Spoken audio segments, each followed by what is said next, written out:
Yeah, because our plan was to get these hats, and thanks again to PGI, Personal Graphics Inc. out of Petoskey. They did a great job with the hats for us. They embroidered them. And we were going to go to the rally in Paw Paw, the recovery rally on the 19th. It got canceled, postponed till next year. And then the UFAM rally in Lansing, we were going to do that again, postponed till May next year. And we were going to sell the hats and like, hey, man, this is a way that we could, pay for Spreaker for the next year. Spreaker is the platform, what we use, the software or whatever, that allows us to podcast. Yeah.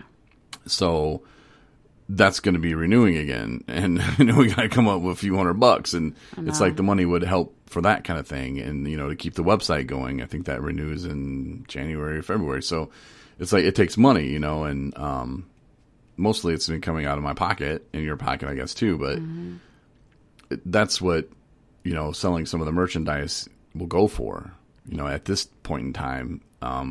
If we get, funding, if the ride thing takes off and we can, help people and get them into treatment, we can have more money to go to different events once people have them again. And, we could do speaking at schools and, all kinds of things. I want to do videos and, I'm learning a lot from the Wounded Warrior Project website, just about things that would really help send us in a upward direction, to reach more people and to make a more of an impact on where we want it made. So anyway, sorry, that was rambling again. No, absolutely. I think that, they have a lot of people that work for that project, but you were saying that it's really organized and gets the message across because, our message is amazing. And the people that our focus group is our people, in early recovery themselves and also family members of individuals in early recovery or friends or, loved ones, who want to kind of just get familiar with, the podcast itself is just us talking about early recovery and, random things like fantasy football and apple pie, but, and the things that 217 Recovery is trying to get started. So like recovery rides. Yeah, just to, show people, have some hope, have some faith, and you can do things, and that's what we talk about, the things. And if you go back to a year ago and listen to the things that we wanted to do, you probably hear me talking about the 501c3, and I want to get that done, and I got that done. And, some of the events we were going to last year, like getting invited to things, it was cool. And now it's just like, well, there's nowhere to go, there's nothing to do. But yet we're still, pushing through, and there are still things that we want to do. We kind of changed focus from just getting our name out there to actually, okay, well, how can we help? And I also one day would like to clothe people in treatment centers because when they get in there, I've seen a guy the other day or a couple weeks ago or whatever it was, and he had one pair of boxers, and it's like, ooh, but you feel good when you look good. Yeah. A lot of things, and you'll notice too, if you're going to treatment or been in treatment, you want a haircut, man. People with hair, I didn't really need one, but they want to get their hair cut because they get in there and they start like, man, like this just is nasty. And then it's like, boom, okay, this is me again. They start transforming, and one of the first things they want to do is they want to look good. So I think, getting people clothing, I think is huge. And I've reached out to a few people. I admit I wasn't relentless with it. I just kind of threw some feelers out there and didn't really hear back. And that was okay with me. Cause like I said, that's down the road, but I definitely would love to do that. If we could do it. Yeah. If we got that up and going, if we had, donations from T-shirt companies or people that would sponsor, buying a bunch of clothing that we could, put our logo on, that would be amazing. We just haven't gotten that spot yet, but it'll happen. Mm-hmm. Yeah, it will. And that's just down the road. And like I said, those are things that we're working on and in our head, but we'll put down once the time's right. But just the fact that, we're thinking about things like that, and, we're not just content with, hey, our podcast is worldwide now, and hey, lots of people hit our website every day, and oh, wow, this and that. That's cool. That's great. That means we're reaching people, but, we want to do more, and, we can do anything we want as long as we're sober. I'm still going to make that damn movie. I know. Are you, though? Yeah, I am. Okay. I think about it every single day. And I think the problem is I need to get you to start it. I know I want Jay to do it too, Anna, even Aaron. I mean, whoever. I want anybody, but we need a bigger space. Mm-hmm. I have that cool backdrop that, we take the professional photos with now. And, I think that chair would be awesome to tell a story in, but just need to do it. But it's like, where? We'll figure it out. Just right here? We'll figure it out. In the studio / litter box room? No, the studio is pretty tight, though. It's pretty cool. We've got a nice desk and stuff, but it just happens to be the place for the litter box in the closet. I mean, we had no place else. Right. And if we put it in the room that nobody goes in, that is going to equal disaster. Mm-hmm. Because that's one thing about a cat box. You got to know when that baby's ripe. And then you just got to take care of it. That's what you got to do. But if you aren't smelling it every day, by the time you do smell it, it's going to be out of control. I'm glad you take care of it. You do too, though. Sometimes, yeah. But I really need to get that whole thing changed out. But anyway, recovery, changing cat litter, it's hand in hand. It really is. Yeah, it is. It really is. Mm-hmm. But so I don't know. Is there anything else you wanted to do today or talk about? Not really. No. I had a good day. So.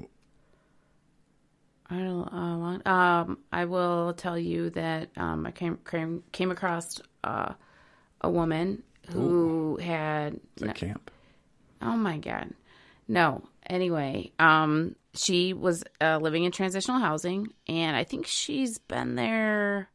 I think six months or so. She's been in transitional, and she sought it out for herself after treatment. And she was utilizing exactly what it was there for. She was working a job at a restaurant in town and was saving her money. She was going to meetings. She was staying connected with the recovery community.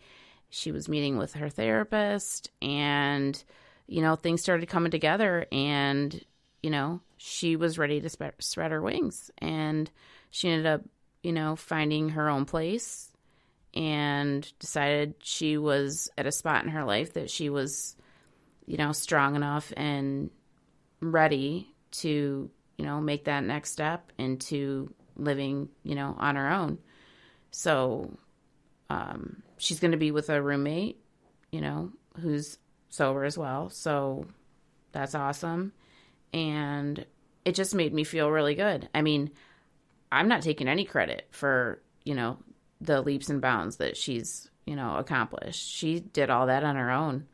But it's kind of cool to, be a little part of, that transition into, her next step in, her world. So, that was like right in front of my eyes, just out of nowhere. Just, hey, and she didn't even make a big deal about it. She's just like, I've been ready to go, and I've been making plans. And I mean, I've known that she was getting prepared, but just to hear it, I was like, oh my gosh, the little girl's getting so big, And that's a huge part when you're living in sober living, transitional housing, whatever. When do I go? When am I ready? Because you want to go after about a month. You're like, I want to get out of here, and then you start getting comfortable, and then you start thinking, damn, I'm too comfortable here. Like, I really need to think about the future and plan things out. And then you feel almost like you're leaving your friends, or oh, the guy who owns the house or the manager, they're gonna be mad at me for moving out, and I gotta do it on the sly, and And you really don't. And if it's a good transition house, you can talk to the owner about it, and I know Nathan's house in Boyne City where I was at, I could go to Jason and say, hey man, I'm thinking about moving out. You got any advice or you got any tips? Or, I don't know. Not that I needed any tips on to move out, but it was something that I didn't feel I had to hide from him, but I did feel at first I did. I was like, oh man, I can't let anybody know I'm moving out, and maybe that was the addict mentality. I don't really know. But once I came to terms with wait a minute, he wants me to leave, that's what this is for. Mm-hmm. He doesn't want me living here for 8 years. And there was another guy that just, I think, moved out. He posted, his name's Randy. He doesn't listen to the podcast either, so I can say he's kind of an ass, but he posted on Facebook that he's like, oh, here's my new coffee view in the morning, and here's the new house, and so it appears that he moved out. But, he had been there a long time, and some people put it down there like, whoa, you finally left. And, it does feel good to leave, but you can't leave too early.